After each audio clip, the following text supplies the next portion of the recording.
Prelim clear केली, मेन्सला गेलो sir. माझा 380 असा स्कोर आला मेन्सचा. आणि मग मला कळालं की इंटरव्ह्यू कॉल पासून मी खूपच मागे, म्हणजे की जर मला एक डिझायर तर मी खूप आहे. मग मी त्यानंतर सर अनालिसिस केलं डिटेल, प्रॉपर एक्झाम नंतर बसलो मी, माझे पेपर्स घेतले, त्याचं एक डिटेल अनालिसिस केलं मी, म्हणजे स्वतःचं प्लस एमपीएससी, स्वतःचं प्लस एमपीएससीचं. आणि मग माझा सेकंड अटेम्प्ट मध्ये सर एक 70 मार्कानं स्कोर इम्प्रूव्ह केला आणि मग आज चांगला माझा रँक आलेला आहे. हो सर, मी डिफेन्स सर्व्हिसेस मध्ये जाण्याचे प्रयत्न केलेले. मी 3 वेळा सर कॉन्फरन्स आउट झालो सर. एक 5 दिवसाचा इंटरव्ह्यू असतो डिफेन्स फोर्सेसचा, एक युनिक पद्धत आहे ती 5 दिवस इंटरव्ह्यू घेण्याची. आणि मग मी लास्टच्या दिवशी सर म्हणजे आउट झालो, सिलेक्ट नाही झालं. सोबतच मग नंतर मला विजनचा प्रॉब्लेम आल्यामुळे पण मला सर लिमिटेशन आलं, त्यामुळे मी डिफेन्स फोर्सेस जॉईन नाही करू शकलो. की मी आज अभ्यासाला बसतो ना, मी दुसरा काहीच विचार नाही करणार की माझं फ्युचरमध्ये काय होईल, नाही झालं तर काय, हे सगळे विचार सोडून द्या आणि फक्त अभ्यास करा. बाकी काही डोक्यात नाही, जे व्हायचं ते तुमच्या पदरात पडेलच. की ज्यात खूप चांगलं होतं ते खूप एक्साइट पण होऊ नका, किंवा तुमच्या खूप ज्या दुःखांचा डोंगर तुमच्यावर येतो त्याही तुम्ही एकदम खचून किंवा डिप्रेस मध्ये पण जाऊ नका. जे काही तुमच्या हातात आहे ती गोष्ट ती पूर्णपणे 100% डेडिकेशन करत राहा. अल्टिमेटली तुम्हाला जे गोल तुमचा अचीव्ह करायचा तो एक दिवस अचीव्ह होणारच.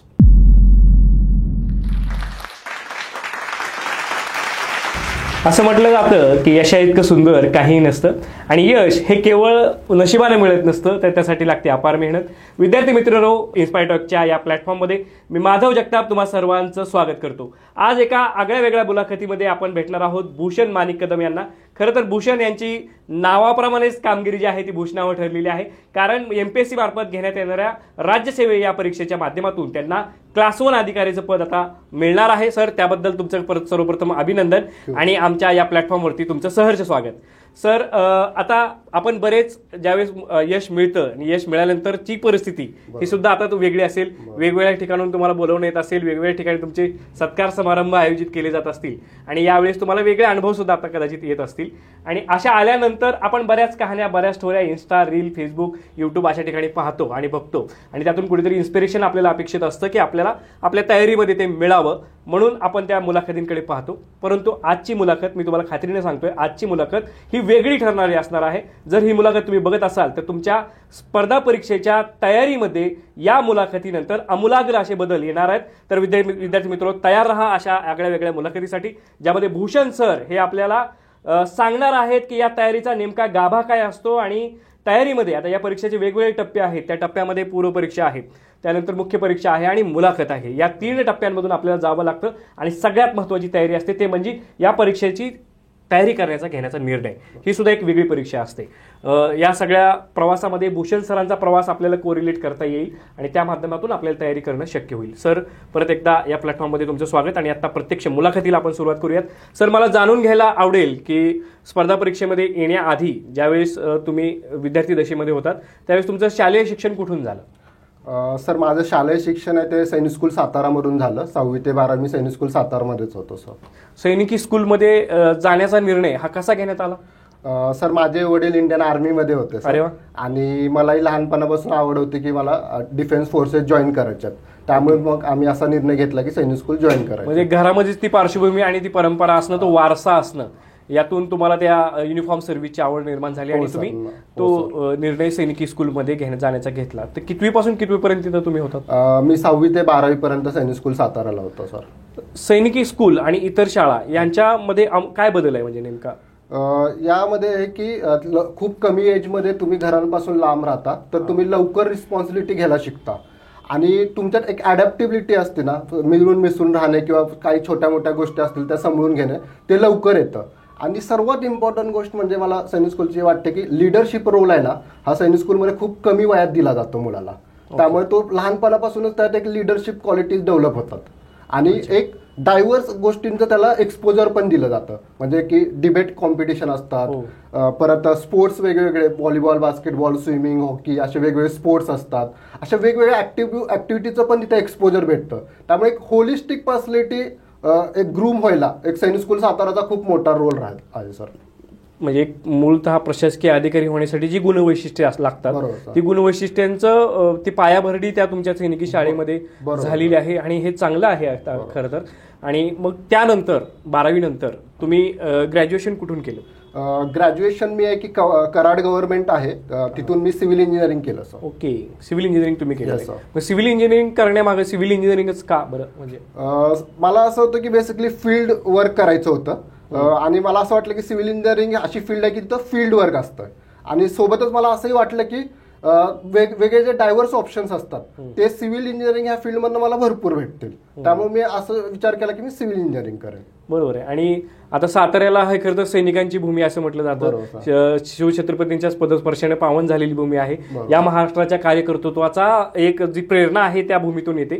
तर तुम्ही मग डिफेन्स सर्व्हिसेस किंवा अदर सर्व्हिसेस मध्ये जाण्यासाठी सुद्धा प्रयत्न केले होते का? हो सर, मी डिफेन्स सर्व्हिसेस मध्ये जाण्याचे प्रयत्न केलेले.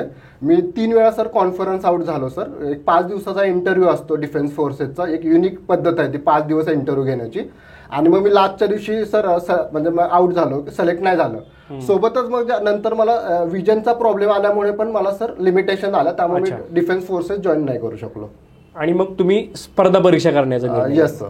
मग स्पर्धा परीक्षा करत असताना तुम्ही कोणतं स्वप्न बघितलं होतं? सर मी स्वप्न तर IAS बनण्याचंच बघितलेलं आणि माझी स्पर्धा परीक्षेची सुरुवात पण UPSC पासूनच केली सर. अरे वा, म्हणजे जे सर्वसामान्य सगळ्या विद्यार्थ्यांचं स्वप्न असतं IAS बनायचं UPSCच्या माध्यमातून. आणि मग त्या स्वप्नांचा पाठलाग सुरू झाला असेल, ती प्रोसेस सुरू झाली असेल. त्या संदर्भात त्या प्रवासाबद्दल काय सांगाल? सर मी फायनल इयरला होतो सर. मला असं होतं की मी प्लेसमेंट पण घेऊ शकत होतो. एक निकमार म्हणून युनिव्हर्सिटी तिथं MBA साठी पण माझं सिलेक्शन झालेलं. पण डिस्पाईट मी माझ्या जे काही थॉट्स होते त्याच्यावर मी फर्म होतो की मला सिव्हिल सर्व्हिसेसचं प्रिपरेशन करायचं आणि IAS बनायचं. मग मी त्याही डिसिजन घेतलेलं की मी दिल्लीला जाणार आणि माझं प्रिपरेशन सुरू करणार. मग मी माझं 2015 पासआउट झाल्यानंतर दिल्लीला गेलो आणि तिकडे माझं UPSCची जर्नी सुरू केली. दिल्लीमध्येच जाण्याचा निर्णय घेतला आणि दिल्लीमध्येच जाऊन प्रिपरेशन करण्याचा निर्णय घेतला. मग दिल्लीमध्ये गेल्यानंतर एक महाराष्ट्रीयन मुलगा जो इथं महाराष्ट्रीयन संस्कृतीमध्ये वाढलेला आहे आणि एका वेगळ्या मोठ्या म्हणजे देशाची राजधानी आहे दिल्ली आणि तिथलं कल्चर, तिथली संस्कृती, तिथलं वातावरण हे सगळं पूर्णतः वेगळं आहे. मग तिथं जाताना तुम्हाला काही अडॉप्टिव्ह स्किल्स किंवा तिथं कसं तुम्ही सेट झालात? तिथं गेलो तर सर नक्कीच एक भीती होती की आपण नवीन वातावरणात चाललोय. सर्व जी काही इंडियातली सर्वात टफेस्ट एक्झाम आहे त्याच्या प्रिपरेशनसाठी आपण चाललोय आणि त्या कॉम्पिटिशनला आपल्याला फेस करायचं. तर ती एक मनात कुठेतरी भीती होती. पण मग तिथे सोबत गेलो, तिथे जाई पोहोचलो, त्याही माझं प्रिपरेशन सुरू केलं आणि मग हळूहळू माझा कॉन्फिडन्स ग्रो होत गेला. इनिशियली मला काही मिस्टेक्स वाटतात की ज्यामुळे मी UPSC क्रॅक करू शकलो नाही. त्यातली सर्वात बिगेस्ट मिस्टेक मला ही वाटते की मी मेंटरशिप किंवा गायडन्स कुणाचा घेतला नाही किंवा मला जो पाथ व्यवस्थित जर भेटला असता तर मी आज कदाचित IAS झालो असतो. आणि मला असं वाटतं की मी जे काही मार्केटमधले सोर्सेस असतात ते सगळेच आणून रीड करायचो. मला असं वाटायचं की खूप रीडिंग केली म्हणजे तुम्ही सक्सेस होणार, असा माझा एक थॉट प्रोसेस होती. मग मी पहिल्या वर्षी अँथ्रोपॉलॉजी ऑप्शनल घेतलेला आणि त्याची मी ऑलमोस्ट 20 बुक्स वाचून काढले. मग ती एक होतं की एक प्रॉपर मेंटर किंवा गायडन्सशिप न मिळालं असतं तर नेमकं काय वाचायचं ते कळालं असतं. म्हणजे जो जी हे जंजाळ म्हणतो आपण त्यातला तो गुंता सोडवणं एखाद्या गुरुकडनं शक्य असतं आणि तो गुरु आपल्याला इनिशियल स्टेजला मिळणं हे खरं तर स्पर्धा परीक्षेसाठी खूप महत्वाचं आहे. तिथे गेल्यावरती आता स्पर्धा परीक्षा म्हटलं की यातला एक शब्द आहे स्पर्धा. मग हे स्पर्धेची जाणीव ज्यावेळेस आपण दिल्ली सारख्या ठिकाणी जातो त्यावेळेस ऑल इंडिया लेवलची तिथे कॉम्पिटिशन आहे, मग त्याची जाणीव कशी झाली आणि ते दडपण वगैरे आलेलं का? हो सर, तिथं गेल्या ते एक असं ऍटमॉस्फिअर एक नॅचरली तुम्हाला तिथं दिसतं की मुलं 14 तास 12 तास लायब्ररीत बसलेले असतात. एक लायब्ररीमध्येच तुम्हाला ते कॉम्पिटिटिव्ह एन्व्हायरमेंट फील होतं किंवा क्लासेसमध्ये किंवा टेस्ट सिरीजमध्ये तो तुम्हाला तुमचा रिझल्ट येतो. मग तुमचा कुठे तुम्ही स्टँड होता त्याची एक्झॅक्ट आयडिया भेटते. मग त्याच्यावरनं तुम्हाला तिथे खूप चांगली कॉम्पिटिशन फील होते आणि आपण कुठे स्टँड करतो, कुठपर्यंत आपल्याला पोहोचायचंय, ह्या सगळ्याची खूपच चांगली आयडिया तिथे येते. आणि त्यातून काही नियोजन तयार होतं, काय प्लॅनिंग तयार होतं का? हो सर, प्लॅनिंग तयार होतं की आपल्याला ह्या स्टेजला आहे, आपल्याला एक्झामची अंडरस्टँडिंग ही फर्स्ट प्लेसला खूप चांगली घ्यायला लागणार आहे. जर एक्झामची डिमांडच मी नाही समजून घेतलो तर एक्झाम क्रॅक करणं खूपच अवघड आहे. मग त्यासाठी तो काय सिलेबस असेल तो व्यवस्थित गो थ्रू करणे, त्यातले जे काय मागची 6-7 वर्ष जे पेपर्स आहेत ते थरोली बघणे आणि जे काय सोर्सेस आहेत ते व्यवस्थित फिक्स करणे आणि ह्या सगळ्याची इंटिग्रिटी करून एक स्टडीचं नियोजन करणे हे खूप इम्पॉर्टंट होऊन जातं कुठल्याही एक्झाम क्रॅक करण्यासाठी. Very nice. आणि सर ज्यावेळेस तुम्ही ही UPSCचा जो प्रवास आहे दिल्लीतला हा कुठपर्यंत कधीपर्यंत चालला आणि कुठे झाला? मी 5 अटेम्प्ट दिले सर, मेन्स ही दिल्या. पण मला जेवढ्या लेवलवर मी एफर्ट्स घेतलेले की एफर्टमध्ये मला कळत होतं की मी कुठेच कमी पडत नाहीये. पण मला डिझायर रिझल्ट भेटला नाही तसा. मग मला नक्कीच जाणवलं की काही लॅक्युनाच आहेत आपल्याकडं. मग मला असं झालं की पण आपली ऑब्जेक्टिव्ह स्ट्रेंथ पण आहे, म्हणजे ऑब्जेक्टिव्ह क्वेश्चन सॉल्व्ह करणे, आपल्यातल्या काही कमतरता आणि आपल्यातल्या असणारे आपले स्ट्रॉंग पॉईंट याची जाणीव तिथे झाली. बरोबर. तिथून पुढे काय कसं, मग तिथून विचार केला की एमपीएससी पूर्ण ऑब्जेक्टिव्ह एक्झाम आहे, तर मग मी ती एकदा ट्राय करून बघावं. पण मला सेम टाइमला मी थोडंसं स्केप्टिकल पण ह्याच्यासाठी होतो की माझं सगळं जे शिक्षण आहे ते इंग्लिश मीडियम मध्ये झालंय, तर मग मराठी सोर्सेस कितपत वाचणं आपल्याला शक्य होईल किंवा ते सगळं अडॉप्ट करायला कसा वेळ लागेल हे थोडंसं मी होतं. पण मी एकदा सुरुवात केली, मला असं वाटलं की बाकी मुलांना 1 वेळा काय 2 वेळा वाचल्यावर जे समजत असेल ते मला 5 वेळा वाचल्यावर समजेल, पण त्यानंतर सगळे सेम प्लॅटफॉर्मवर असू. मग म्हटलं की आपण तेवढे एक्स्ट्रा कष्ट घ्यायला तयार राहू आणि मग बाकी जे होईल ते बघता येईल प्रोसेसमध्ये. मग मी पहिला अटेम्प्ट एमपीएससीचा दिला, प्रिलियम क्लिअर केली, मेन्सला गेलो सर. माझा 380 असा स्कोर आला मेन्सचा. आणि मग मला कळालं की इंटरव्ह्यू कॉल पासून मी खूपच मागे, म्हणजे की जर मला एक डिझायर तर मी खूप आहे. मग मी त्यानंतर सर अनालिसिस केलं डिटेल, प्रॉपर एक्झाम नंतर बसलो मी, माझे पेपर्स घेतले, त्याचं एक डिटेल अनालिसिस केलं मी, म्हणजे स्वतःचं प्लस एमपीएससी, स्वतःचं प्लस एमपीएससीचं. आणि मग माझा सेकंड अटेम्प्ट मध्ये सर एक 70 मार्कानं स्कोर इम्प्रूव्ह केला आणि मग आज चांगला माझा रँक आलेला आहे. हाच खरा प्रवास आहे, म्हणजे तो जो 70 मार्काची इम्प्रूव्हमेंट आहे, मग ती पूर्व परीक्षेची इम्प्रूव्हमेंट असेल किंवा मुख्य परीक्षेची इम्प्रूव्हमेंट असेल, इथंच खरं तर विद्यार्थ्यांना खूप अडचणी असतात सर. आणि ज्यावेळेस आपण ही मुलाखत करण्याआधी चर्चेला बसलो होतो त्यावेळेस तुम्ही मला दाखवत पण होतात की हे अनालिसिस जे केलंय तुम्ही, म्हणजे प्रत्येक प्रश्नाचं, प्रत्येक विषयाचं आणि त्या प्रश्नाला तुम्ही राऊंड केलेलं आहे. आणि हे कसं, म्हणजे हे थोडंसं यांना, आमच्या व्ह्युअर्सला जर तुम्ही सांगितलं, स्टुडंटला जर हे कळालं तर त्यांना खूप फायदा होईल. मी काय केलं की जे काही मेनचे पेपर्स होते ते मी घेतले आणि पेपर वाईज मी अनालिसिस केलं की एक पेपर घेतला, तो पेपर मी ठेवला, तर मग त्याला सिलेबसच्या पॉईंट वाईज डिवाइड केलं की म्हणजे हिस्ट्रीमध्ये 1.1 असेल तर 1.13 पर्यंत ते लिहून काढलं आणि कुठले क्वेश्चन कुठल्या पार्टवर आलेले ते त्याच्या समोर लिहिले. आणि मग असे क्वेश्चन आयडेंटिफाय केले की जे चुकायला नव्हते पाहिजे ते मी राऊंड करून ठेवले. असे किती क्वेश्चन्स आहेत ते पहिले मी आयडेंटिफाय केलं. मग ते आयडेंटिफाय केल्यानंतर मी हे बघितलं की ते का चुकले आहेत आपले, की आपली इन्फॉर्मेशन डेप्थ आहे ती कमी आहे का, त्या पार्टची कन्सेप्च्युअल अंडरस्टँडिंग आपली कमी आहे का, आपण ओव्हर थिंकिंग करतो एक्झाममध्ये, तर का आपली रिव्हिजन कमी आहे का, आपल्या नोट्स नाही आहेत. हे सगळे फॅक्टर मी आयडेंटिफाय केले आणि एक पॉईंटला स्पेसिफिकली टार्गेट केलं आणि मग प्रत्येकाचा एक स्मॉल नोट बनवला. म्हणजे मग मी सिलेबसचा कुठलाच पॉईंट सोडला नाही की ज्याची मी नोट बनवली नाही. प्रत्येक पॉईंटची मी एक सब नोट बनवली आणि त्याची मी अजून एक मायक्रो नोट पण बनवली, जेणेकरून मला रिव्हिजन फास्ट करता येईल. आणि मग लास्टला जाऊन माझ्या एक 12-13 रिव्हिजन झाल्या आणि मग त्याचा मला फायदा झाला. 12-13 रिव्हिजन? हो सर.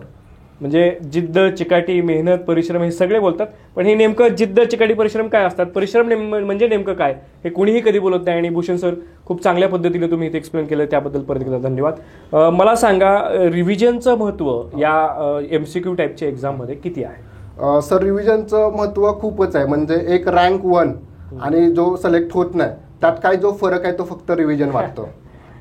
त्या रिव्हिजन नसल्या कारणानं हे होऊ शकतं. आणि सगळेच जण सांगतात की PYQचं अनालिसिस करा, मग मार्केटमधून मागच्या 10 वर्षाचे PYQ घ्या, त्याचं सब्जेक्ट वाईज अनालिसिस करा. पण ते अनालिसिस करणं म्हणजे नेमकं कशा पद्धतीने करणं हे अजून तुम्ही, मला वाटतं काही मुद्दे त्याच्यामध्ये आहेत की समजा आता पूर्व परीक्षेच आपण थोडंसं बोलू. आता येणाऱ्या काळामध्ये पूर्व परीक्षा होऊ घातलेली आहे. या पूर्व परीक्षेमध्ये तुमचा स्कोर एकदा आम्हाला सांगा किती होता? मला 2022च्या प्रिलियम मध्ये 138 प्रिलियमचा स्कोर. 138 हा जीएचा प्रिलिमचा स्कोर होता सरांचा. सर मुलं जे आहेत 108 मेरिट लागलं होतं, तर मुलांचा स्कोर हा 90 ते 100 या दरम्यान असतो ऍव्हरेज मुलांचा, जो तयारी करणारा मुलगा आहे, जो सिरियसली तयारी करतोय त्याचा. मग हे 108चे बॉर्डर क्रॉस करणं त्याला अशक्य असतं. तुम्ही 138 पर्यंत गेला होता, तर हा डिफरन्स तुम्ही कसा तयार केला? सर हा डिफरन्स मी असा क्रिएट केला की जे काही छोटे छोटे पण सब पॉइंट्स आहेत, जसं की एन्शियंट मेडिवल असेल त्याच्यावर 3-4 क्वेश्चन्स येतात, जनरल सायन्स असेल, करंट अफेअर्स असेल, जे काही छोटे छोटे सगळे सब पॉइंट्स आहेत ना ते मी काहीच सोडलं नव्हतं. आणि हे मुलं स्किप करतात. आणि हे मुलं बरेचसे यशस्वी तेच करायला सांगतात की एन्शियंट मेडिवल तुम्ही स्किप करा असं सांगतात. मी पाहिले, ऐकले. सर नाही, हे काही स्किप नाही केलं पाहिजे. असं मला वाटतं की सगळ्याचा टच तुमचा असला पाहिजे, कारण आज 2-3 क्वेश्चन आल्यात, उद्या एक्झाम मध्ये त्याचं वेटेज वाढू पण शकतं. म्हणजे एक 6 ते 7 क्वेश्चन पण येऊ शकतात. You have to prepared sir.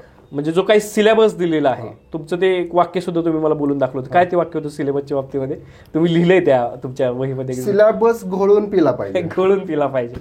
आणि त्या सिलेबस मधला प्रत्येक मुद्दा हा कोणताही मुद्दा स्किप करण्यासाठी नसतो. हे आता तुम्ही तिथं निक्षून सांगताय सर.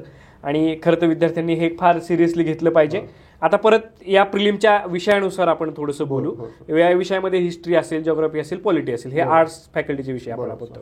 त्यानंतर जनरल सायन्स असेल, इकॉनॉमिक्स असेल, हे थोडेसे स्टॅटिक पार्ट्स असणारे, स्टॅटिक जीकेचे पार्ट. आणि मग करंट अफेअर्स सारखा मुद्दा आहे. मग थोडंसं या आर्ट्स फॅकल्टीचे विषय आहेत, हिस्ट्री, जिओग्राफी, पॉलिटी, याबद्दल तुमच्या तयारीचा, तुमचे रेफरन्स बुक किंवा तुमची स्ट्रॅटेजी याबद्दल थोडं एक्सप्लेन करा. मी सब्जेक्ट वाईज जाण की जसं पॉलिटीला तर माझा एकच सब्जेक्ट होता, जो एकच सोर्स होता, तो म्हणजे एम लक्ष्मीकांत, जो सगळ्यांचाच आहे. जो आहे की जो प्रत्येक लाईन इम्पॉर्टंट आहे. त्यामुळे जेवढा चांगला करेल तिथं आपण 15 पैकी 15 बरोबर आणू शकतो. माझे 15 पैकी 14 बरोबर आलेले. 15 पैकी 14 बरोबर. आणि युपीएससीची तयारी त्यावेळेस पासून जो ते एम लक्ष्मीकांत, म्हणजे 15 पासून तुमच्याकडे एम लक्ष्मीकांत असेल. करेक्ट. आणि ते किती वेळा वाचून झाला असेल मला तर आता म्हणजे तुम्हाला कळून चुकला असेल बघणाऱ्यांना. आणि त्यानंतर मग आपला हिस्ट्री आणि जिओग्राफी. आता हिस्ट्री पण असतं ना, तर त्यातलं ब्रेकडाऊन समजलं पाहिजे. ब्रेकडाऊन म्हणजे कसं, हिस्ट्री म्हणजे महाराष्ट्र हिस्ट्री येणार नाही, जे प्रिलियमला आपण कन्सिडरेशन मध्ये घेतो. त्यामध्ये आहे की मॉडर्न हिस्ट्री येतं. ते आपण जर मराठीमधून वाचलं असेल तर रंजन कोळंबे सरांच्या बुकमधून वाचलं पाहिजे. जर तुम्ही इंग्लिशला सुटेबल असाल तर एक स्पेक्ट्रम राजू अहिर सरांचं बुक आहे, त्यातल्या जर तुम्ही समरी जरी वाचून घेतला तर मोर दॅन सफिशियंट आहे. त्यानंतर तुमचा नेक्स्ट पार्ट येतो महाराष्ट्र हिस्ट्री. पण महाराष्ट्र हिस्ट्री जरी बघितलं तर पूर्ण बुक वाचायची गरज नाहीये. काही स्पेसिफिक टॉपिक्स आहेत, समाजसुधारक, वृत्तपत्रे, हे असे काही ठराविक टॉपिक्स आहेत, तेवढेच प्रिलियमला व्यवस्थित बघितले पाहिजेत. आणि मग तिसरा पार्ट राहतो तो एन्शियंट मेडिवल, तो पण एका कुठून तरी चांगल्या जागी कव्हर केला पाहिजे. तर असा जो काही सगळे सब पार्ट्स आहेत प्रत्येक सब्जेक्ट मधले पण ते इक्वली कव्हर झाले पाहिजेत, तर तो सब्जेक्ट तुम्हाला मार्क देईल. आणि त्यासोबतच जॉग्राफीलाही तसं आहे की वर्ल्ड जॉग्राफी आहे. मग तुम्ही जे काही वर्ल्ड मॅप्स असतील किंवा काही एखादी मेजर इव्हेंट झाले असेल किंवा कॅस्पियन सीच्या अराउंडच्या कंट्री कुठल्या आहेत, रेड सीचा आता इश्यू सुरू आहे, तर रेड सीच्या अराउंडच्या कंट्री कोणत्या आहेत, त्या गोष्टी बघितल्या पाहिजेत. इंडियन जॉग्राफी आहे त्याच्या कन्सेप्ट व्यवस्थित क्लिअर केल्या पाहिजेत. आणि मग अलॉंग विथ जे महाराष्ट्राचे जॉग्राफीचे फिजिकल जॉग्राफी जे काही टॉपिक्स आहेत ते पण व्यवस्थित बघितले पाहिजे. हे जे तुम्ही सगळे पार्ट्स इक्वली कव्हर करताना तरी तुमचा मार्क्स असतात ना ते एनहान्स होतात किंवा ते खूप वाढतात. जॉग्राफीसाठी रेफरन्स बुक कुठली सुचवाल तुम्ही? सर माझे आता जे आहे ते केलेले मी एनसीईआरटी वापरलेत 11th आणि 12th स्टँडर्डच्या. सोबतच जीसी लिओंगचे एक बुक आहे ते मी वापरलेलं आहे. आणि महाराष्ट्र जॉग्राफीसाठी मी वापरले ते दीपस्तंभ बुक वापरले. ओके, दीपस्तंभ. आणि स्टेट बोर्डचं काय महत्व? स्टेट बोर्ड पण मला असं वाटतं की जॉग्राफीचं 6वी ते 12वीचं स्टेट बोर्ड वाचून घेतलं पाहिजे. बरं, आता हे हिस्ट्री, जिओग्राफी, पॉलिटी बद्दल झालं. आता परत येऊयात, आता खरं चॅलेंजिंग ठरते विद्यार्थ्यांसाठी जनरल सायन्स. बरोबर. या जनरल सायन्सचं काय करायचं? सर जनरल सायन्स असं आहे की काही विचारतात असा एरिया आहे तो. आणि जसं जर अॅक्युरेसी बघितलं तर 20 पैकी 50% जर मोर तुम्ही जरी क्वेश्चन बरोबर आणले तर तो चांगला रिझल्ट मानतो. पण जर आपल्याला 13-14 पर्यंत बरोबर क्वेश्चन आणायचे असतील तर मला असं वाटतं की फॅक्ट सोबत जनरल सायन्सचे जे फिजिक्स, केमिस्ट्री, बायोलॉजी आहे त्यातली कन्सेप्च्युअल क्लॅरिटी पण इक्वली इम्पॉर्टंट आहे. ओके. आणि मी स्वतः स्टेट बोर्ड वापरलं आणि जे काही जेवढे PYQ आहेत ते मी डिटेलमध्ये स्टडी केले. आणि सगळ्या एक्झामचे केले, म्हणजे जे कंबाईन असेल, फॉरेस्ट असेल, राज्यसेवामध्ये असेल, सगळ्यातले मी सायन्सचे क्वेश्चन बघितले. म्हणजे हे एक महत्वाचं ठरतंय की जी परीक्षा तुम्ही करताय त्यासोबत जी संस्था ती परीक्षा घेते त्या संस्थेचे सगळे म्हणजे हे सगळं घेणाऱ्या सगळ्या परीक्षांची हे पॉलिटीला लागू होतं, हिस्ट्रीला लागू होतं, जॉग्राफीला लागू होतं. बाकी सगळ्या एक्झामचे पण क्वेश्चन इक्वली बघून घेतले पाहिजे. करेक्ट आहे सर. आणि हे कधीपर्यंत, मग मागच्या कधीपर्यंत गेलं पाहिजे आपण? आता मार्केटमध्ये तर सगळ्या सब्जेक्टचं कंपायलेशन वाले बुक्स आले आहेत. मग ते जेवढे आहेत ना त्यात ते सगळे सॉल्व्ह करून घ्यायचे. अच्छा, ते केलं तरी चालेल, ते सोपं पण आहे. आणि आता थोडंसं जनरल सायन्स मध्ये थोडंसं हायजीन किंवा ह्याच्यावरती जे प्रश्न आता वाढलेत बायोलॉजीचे, हे थोडेसे डिफिकल्टी लेवल त्यांची थोडीशी वरती चाललेली आहे. मग ते कसं टॅकल करायचं? काही आहेत की जे की आपलं स्टेट बोर्ड किंवा काही असेल, बसके सरांचंही बुक चांगलं आहे किंवा काही लोक लुसेंट वापरतात तेही चांगलं आहे. तर जो काही सोर्स असेल ना त्यातले जे तुमच्या सोर्स मधले भरपूर क्वेश्चन येतात जे हातातले असतात तिथे मिस्टेक्स करायच्या नाहीत. म्हणजे की डिसीजवाला आहे तर डिसीजवर नेहमी क्वेश्चन्स येतात. तर काय ज्या ऑर्गन सिस्टम्स आहेत त्याच्यावर नेहमी क्वेश्चन्स येतात. मग ते एरियाज फाइंड आउट करायचे की ज्याच्यावर रिपिटेटिव्ह क्वेश्चन्स येत आहेत, फोकस एरिया. एरिया, आणि ते एरिया परफेक्ट करून घ्यायचे आणि तिथले मार्क्स आपले लॉस नाही झालं पाहिजे. ही सर्वात मोठी ही इन्शुअर केलं पाहिजे. पहिलं मार्क गेला, हातातले मार्क जे आहेत ते गेले नाही पाहिजेत.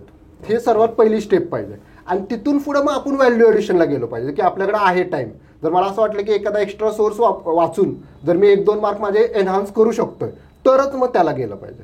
म्हणजे ही चावी आहे 90 ते 138 झाली. बरोबर. करेक्ट. ही एनहान्समेंट, ही इम्प्रुव्हमेंट, हे व्हॅल्यू एडिशन या झाल्या तरच तुमचा स्कोर 138 पर्यंत जाऊ शकतो. बरोबर. ठीक आहे सर. आता तुम्ही सांगितलं पीवायक्यू बद्दल तुम्ही बोललात.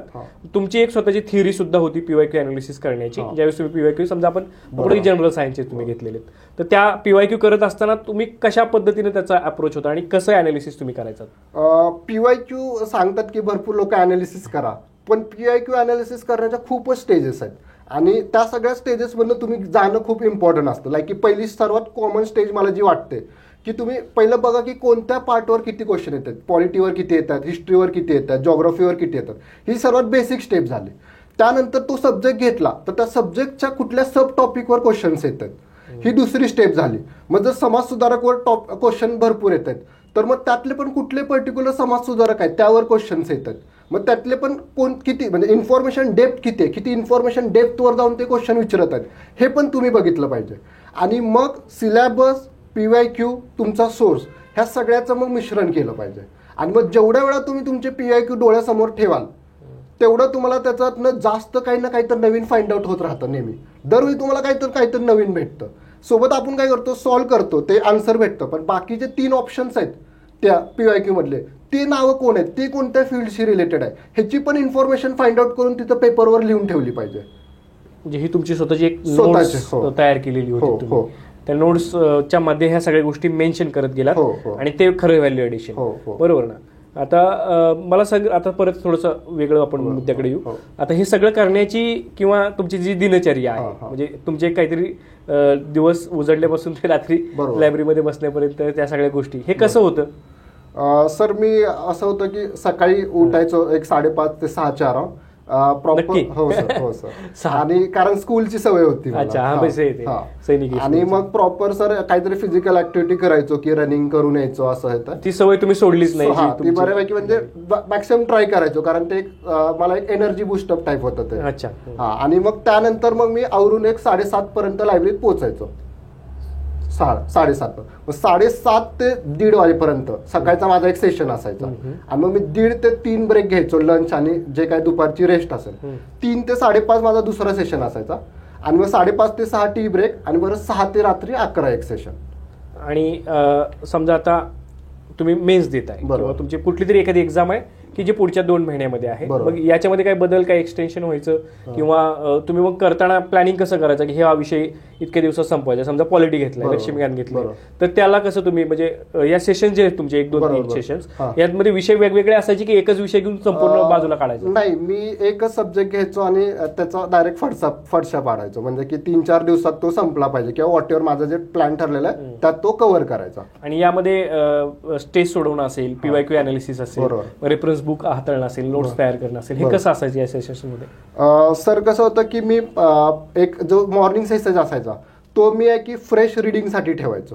म्हणजे जे काय रिडिंग म्हणजे इनिशियल आलेलं 1 तास आहे की जे काल दिवसभरात जे काय वाचले त्याचं 1 ते 2 तासात सकाळी रिव्हिजन करणार. हे महत्वाचं आहे. आणि मग नेक्स्ट डेच्या ह्याला रिडिंगला सुरू करणार. मग ते रिडिंग कंटिन्यू करणार. आणि मग मला जो सर्वात असं वाटायचं की जो कमी स्टडी टाइम वाटतो की जेवढी इंटेन्सिटी हाय नसतो, आफ्टरनून पिरियड असेल किंवा थोडासा लेट नाईट पिरियड असेल, तिथं मग मी नोट्स मेकिंगचं काम करायचो. अच्छा. म्हणजे आपल्या मानवी मर्यादांना जाणीव ठेवून त्या मर्यादा आल्यानंतर सुद्धा आपली इफेक्टिव्हिटी कशी असली पाहिजे, प्रोडक्टिव्हिटी आपली अल्टिमेट कशी असली पाहिजे, याबद्दल हे खरं तर खूप मार्गदर्शक ठरू शकतं. आणि मग यावेळेस आपल्याला बघतोय आता सीसॅटचा पण मुद्दा खरं तर आता ते क्वालिफाय केल्यामुळे मुलं थोडंसं त्याला डिग्लेट करतात. पण तिथे कशी काय तयारी करायचं तुम्ही? सीसॅटचं मी बेसिक तयारी हे करायचो की जे काय मागचे पेपर्स आहेत ते टाइम लावून विथ प्रॉपर टाइम लावून सोडवायचो. म्हणजे की तुम्ही एवढी प्रिपरेशन पाहिजे की फक्त पेपर सॉल्व्ह नाही, तुम्ही बबल शीट पण घेऊन बसा, बबल पण करा. कारण आपण काय करतो की पेपर सोडवला सोडून देतो, पण बबल करायला पण 10 मिनिटं लागतात. त्याचा पण आयडिया पाहिजे. आणि मग प्रॉपर ते सोडवा. त्यानंतर जे काय ॲप्टिट्यूडचे एरियाज आहेत, प्रोबॅबिलिटी असेल, परमेबिलिटी असेल, प्रॉफिट लॉस असेल, हे टॉपिक एका चांगल्या बुकमधून कव्हर करून घ्या आणि मग तेवढं क्वालिफाय करायला सफिशियंट आहे सीसॅट. बरोबर आहे. सर प्रिलिमच्या बाबतीमध्ये हा शेवटचा प्रश्न विचारायचा आहे की ही MCQ टाईपची एक्झाम आहे. बरोबर. तर ह्या MCQ टाईपच्या एक्झाममध्ये यश निश्चित करण्यासाठी एक काय म्हणूयात त्याला आपण रामबाण उपाय काय सांगाल तुम्ही? सर, रामबाण उपाय हेच आहे की कन्सिस्टंट अभ्यास करत राहणे आणि जी काय तुमची रोजची प्रोसेस आहे, म्हणजे जो काय तुमचं डेचं टार्गेट बनवलंय, वीकचं टार्गेट बनवलंय, ते व्यवस्थित फॉलो करणे. आणि सर मला जसं की आवडेल काही गोष्टी सांगायला, जसं की पॅसिव्ह स्टडी आणि ऍक्टिव्ह स्टडी असे दोन कन्सेप्ट असतात. आपण मॅक्सिमम लोक आहे ना पॅसिव्ह स्टडीमध्ये इन्व्हॉल्ड असतो की जस्ट बुक घ्यायचं आणि संपवायचं. पण मला वाटतं की लोकांनी ऍक्टिव्ह स्टडी केला पाहिजे, की म्हणजे जर सपोज मी आता बुक घेतलं रीड करायला, तर मी ते पेज ओपन करायच्या आधी मी फक्त मला स्वतःला किती त्या पेजवरचं आठवतंय हे मी पहिलं ट्राय केलं पाहिजे. त्याला रिकॉलिंग मेथड म्हणतात, की जर 10 फॅक्ट्स असतील तर त्यातले मला किती फॅक्ट्स त्या पेजवरचे आठवत आहेत सध्या. मग जे 4 आठवले नाहीत त्याच्यासाठी मी काय ट्रिक्स बनवू शकतो, किंवा मी त्याला सेपरेट पेजवर नोट डाऊन करून त्याला मल्टिपल रिव्हिजन करू, असं पाहिजे. म्हणजे ऍक्टिव्ह मोडमध्ये तुम्ही स्टडी केला पाहिजे, थोडासा इंटरेस्ट घेऊन स्टडी केला पाहिजे. जस्ट ते स्टडी हा बर्डन समजून किंवा केला नाही पाहिजे. मग त्यातनं तुमची जी मेमरी आहे ती लॉंग टर्म मेमरी राहत नाही त्या फॅक्टची. त्यामुळे ऍक्टिव्ह स्टडीला आणि अभ्यास करताना तुम्ही आवर्सपेक्षा टार्गेटवर फोकस करा, की बाबा मी आज हे 2 पॉईंट्स कव्हर केले, इथून माझे 8 मार्क्स सिक्युअर झाले प्रिलियमचे. तर हे तुमचं ऑब्जेक्टिव्ह असलं पाहिजे. रादर दॅन मी आज 10 तास बसलो पण काही कव्हर केलं हे मला माहित नाही, असं नसलं पाहिजे. तुम्ही काय करता त्या प्रत्येक गोष्टीचा तुम्हाला अंदाज असला पाहिजे आणि मग त्या टार्गेटवर फोकस द्या. एका दिवशी टार्गेट कंप्लीट करायला तुम्हाला 14 तास पण बसावं लागेल, इट्स ओके. पण एका दिवशी असं येईल की तुम्हाला 10 तासात पण ते तुमचं कव्हर होईल. त्यामुळे टार्गेटवर फोकस राहून द्या. म्हणजे एकदम प्रॅक्टिकल अप्रोच ठेवून हा अभ्यास एन्जॉय करण्याची ही खरं तर प्रोसेस तुमची दिसून येते सर, आणि खूप परिश्रमपूर्वक केलेलं आहे हे सगळं. आणि आता तुम्ही बोललात की ही MCQ टाईपची परीक्षा, आता हे सांगितलं तुम्ही अभ्यासाचे, यात काही चीट कोड्स किंवा काही निमोनिक्स याला काय महत्व आहे? चीट कोड्स मी जे बोललो, जेवढं तुम्ही PYQ किंवा पेपरचं अनालिसिस जेवढं जास्त कराल तेवढं तुम्हाला स्वतःलाच त्यातनं चीट कोड्स भेटत राहतात. लाईक आता हिस्ट्रीला जर घेतलं आपण, तर जर तुम्ही जर मेनचा सिलेबस पूर्ण डिटेलमध्ये व्यवस्थित स्टडी केला आणि PYQ व्यवस्थित केलं, तर तुम्हाला एखादा हिस्ट्रीचा क्वेश्चन ऑड जरी आला आणि त्यात जर सिलेबसचा पॉईंट मेन्शन असेल किंवा PYQचा एखादा पॉईंट मेन्शन असेल, तर तेच most of the time answer असतं. तर अशा छोट्या छोट्या गोष्टी आहेत ना, हे आपण जेवढं पेपर बघत जाऊ ना तेवढं आपल्याला जास्त कळत जातं आणि त्यामुळे पेपरवर जास्त टाइम स्पेंड केला पाहिजे. पेपरवरती जास्त टाइम स्पेंड केला पाहिजे. करेक्ट आहे सर. हे झालं तर प्रिलिमच्या बाबतीमध्ये. 2024ची परीक्षा जी असणार ही शेवटची परीक्षा असणार ऑब्जेक्टिव्ह पॅटर्न मधली. मग या शेवटच्या परीक्षेमध्ये जर आपल्याला एन्श्युअर करायचं असेल आपलं यश, तर आपण काय केलं पाहिजे? कारण तुम्ही हे आता सिद्ध केलेलं आहे सर. बरोबर. ही अचिव्हमेंट तुम्ही घेतलेली आहे, तर विद्यार्थ्यांना काय सांगा? मी हे सांगेन की पहिलं 2024चा लास्ट अटेम्प्ट आहे, त्याचं तुम्ही मेंटल बर्डन घेऊ नका, कारण ते तुमचं ऍडिशनल प्रेशर आणेल. बरोबर. कारण काही ना काही तर चांगले ऑप्शन तुम्हाला सोबत राहणारच आहेत. आणि पहिल्यांदा एक स्वतःवर विश्वास ठेवा किंवा सेल्फ बिलीफ ठेवा की मी ही एक्झाम क्रॅक करणारच आहे. कारण बाकी लोक तर तुमचा थोडा विश्वास ठेवत नसतात. सेल्फ बिलीफ फार महत्त्वाचं. सेल्फ बिलीफ हे खूपच इम्पॉर्टंट होऊन जातं ह्या प्रोसेसमध्ये. आणि मग तुम्ही की तुमचं प्लॅन आउट करा की जे काय मी तुम्हाला मग अशी दाखवलं की तुमचे की मार्क्स कुठं जात आहेत, की कुठल्या एरियामध्ये तुम्हाला वर्क करायची गरज आहे, त्याचं डिटेल अनालिसिस करा. मग त्याच्या शॉर्ट नोट्स बनवा. शॉर्ट नोट्स बनवल्यानंतर त्याचे रिव्हिजन प्लॅन बनवा की एक तुमचे 7 ते 8 वेळा रिव्हिजन झाली पाहिजे. एक पेपर्स आहेत ते तुमचे 6 ते 7 वेळा बघून झाले पाहिजेत.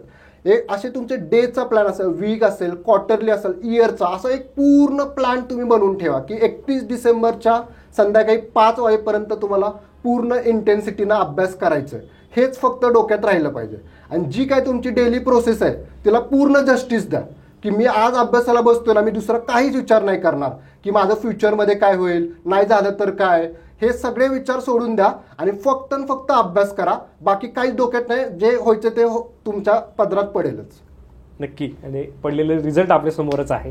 ठीक आहे सर. हे सगळं करून तुम्ही सिद्ध केलेलं आहे. खरं तर या तुमचा हा प्रवास स्पर्धा परीक्षेचा खूप मोठा राहिला आहे. 15 पासून ते आता 24 पर्यंतचा हा प्रवास आहे. यामध्ये बरेच ठिकाणी अपयश सुद्धा आलं असेल आणि मग अपयश आल्यानंतर बदलती मानसिकता असेल, त्यातून येणारं दडपण असेल, मग त्या अपेक्षांचं ओझं असेल, हे कसं तुम्ही मॅनेज केलं? कधी अपयश आल्यानंतर कधी कधी असं होतं की आपली माइंडची क्लॅरिटी खूप इम्पॉर्टंट होऊन जाते की ठीक आहे अपयश मला आलेलं आहे, पण ते ऍक्सेप्ट करून पुढच्या मार्गाला लागणे हे खूप इम्पॉर्टंट होऊन जातं. काही लोक असतात की त्या स्टेजमध्ये राहतात आणि मग त्यामुळे त्यांच्या पुढच्या 2-3 एक्झाम पण खराब होतात.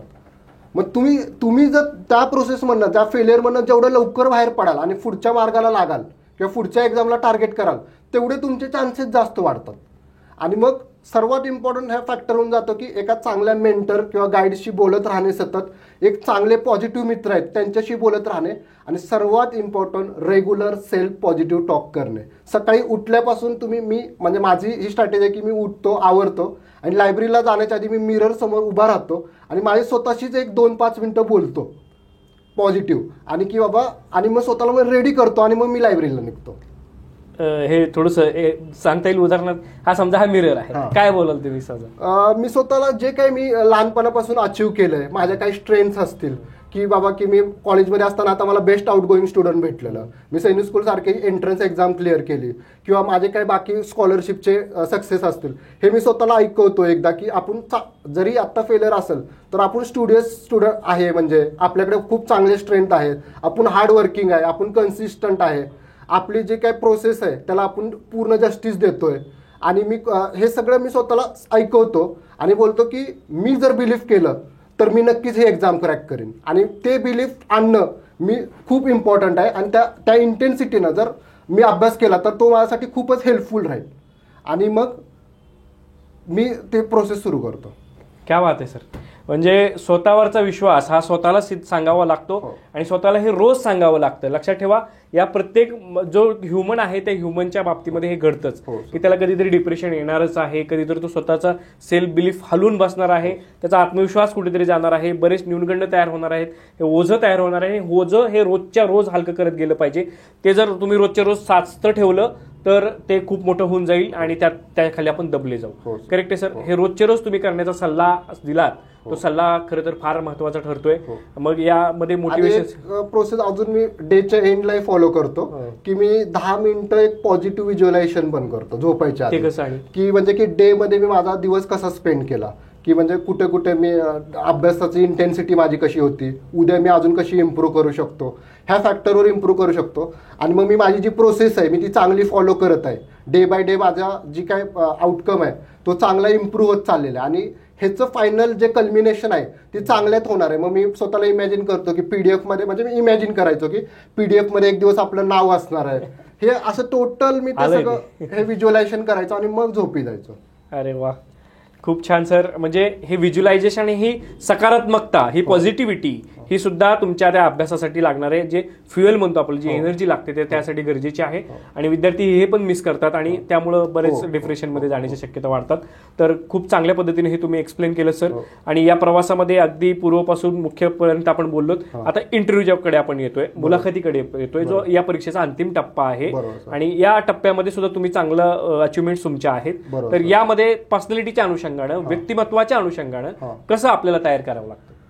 मला असं वाटतं की जे इंटरव्ह्यू तयारी करतो ते काही एरियाज असतात, जसे की तुमचा जो जो प्रोफाईल असतं त्यात जी काही तुम्ही इन्फॉर्मेशन भरली आहे त्याचा डिटेल स्टडी असणे. तुमचा रिजन आहे, ज्या रिजनशी तुम्ही बिलॉंग करता, तुमचं गाव असेल, तालुका असेल, तुमचा जिल्हा असेल, त्याचा इन डेप्थ स्टडी असणं, त्याची वेल नोन माहीत असणं ते खूप एक्सपेक्टेड आहे. तिसरा की तुम्ही ज्यात ग्रॅज्युएशन केलं त्याची व्यवस्थित बेसिक्स तुम्हाला माहीत असणं ते पण खूप इक्वली इम्पॉर्टंट आहे. चौथा ॲस्पेक्ट असतो जे काही चालू घडामोडी आहे, करंट अफेअर्स आहे, त्याचा तुम्हाला व्यवस्थित माहिती असणं, हा एक ॲस्पेक्ट आहे. आणि मग तुमची हॉबी असेल, एक्स्ट्रा करिक्युलर ॲक्टिव्हिटी असतील, ह्या पण व्यवस्थित प्रिपेअर, असा होलिस्टिक ह्या 4-5 ह्याचा स्टडी करणे, व्यवस्थित मॉक देणे, एक अशा सगळ्या गोष्टींनी आपल्याला खूप फायदा होतो. आणि इंटरव्ह्यूमध्ये चांगला स्कोर सुद्धा आपले हो. बरोबर आहे. म्हणजे प्रत्येकानं आयुष्यामध्ये कधी ना कधी स्पर्धा परीक्षेची तयारी जरूर करावी असं म्हटलं जातं. ते उगीच नाही, ह्या सगळ्या अनुषंगाने तुमचा व्यक्तिमत्वाचा विकास हा घडून येतो. आणि सर हे सगळं घडलेलं आहे आणि यातून आता मला वाटत नाही की तुम्ही इथं थांबाल, की म्हणजे हे एक मला वाटतं हे एक टप्पा आहे, फक्त एक ठराव आलेला आहे, ठराव आहे. आणि याच्या पुढं तुमच्या आयुष्याकडे बघण्याचे किंवा इथून पुढचे प्लॅन्स काय? सर माझे इथून प्लॅन आहे की नेक्स्ट जो युपीएससी अटेम्प्ट आहे माझा तो मला व्यवस्थित द्यायचा आहे. आणि ते राहून गेलंय ते परत मिळवायचं. बरोबर सर, ते सोडलेलं नाहीये तुम्ही? हो. आणि सोबतच आहेत की मला खूप चांगले बुक्स आहेत ते रीड करायचे आहेत, म्हणजे अच्छा. ते माझ्या प्लॅनिंग मध्ये आहे. आणि अलॉंग विथ मग हेल्थ जो ऍस्पेक्ट आहे, फिजिकल हेल्थ, त्याच्यावर मला जास्त फोकस करायचं. बरोबर आहे, ते तर सगळ्याचा पाया आहे. बरोबर सर. म्हणजे तुम्ही तुमची हेल्थ सुद्धा जपली पाहिजे त्याबद्दल. आणि आता खरं तर त्याकडे बरेच दुर्लक्ष होतं. आणि एमपीएससी फील्ड मध्ये तर पर्टिक्युलरली मेंटल आणि फिजिकल हेल्थ कडे खूपच दुर्लक्ष होतं. बरोबर. त्यामुळे एक मला असं वाटतं की दिवसातून एक 40-45 मिनिट तरी तुम्ही तुमच्या हेल्थसाठी दिले पाहिजे. शरीराच्या आणि मनाच्या पातळीवरती तुम्ही 100% फिट असल्याशिवाय काहीच करू शकत नाही, हे तर ठरलेलेच आहे.